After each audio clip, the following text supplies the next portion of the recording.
What's up guys, this is Josh, ATM technician. Today I'm going to be walking you through how to change the electronic combination on your E-lock in order to be able to reset your combination for your safe. First step you're going to do is take your key, you're going to unlock this front fascia here to the ATM.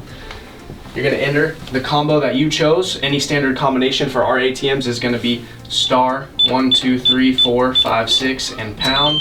It's going to unlock. You're going to open the door. While you do this, you want to keep your door open at all times to ensure that you don't lock yourself out, okay? So the very first step is there's a red button back here, if you could see. You're going to push that red button and you're going to push star, and then you're going to enter a 4 or 6 digit combination, and then you're going to always end with pound, and it's going to ensure that the light turns blue. It's going to make a little ringtone that your code has been reset. Now in order to test the combination, you're going to press star, enter the 4 to 6 digit combination you just chose, and pound. Make sure it unlocks and locks. It's good to go. And then I'm going to do it one more time.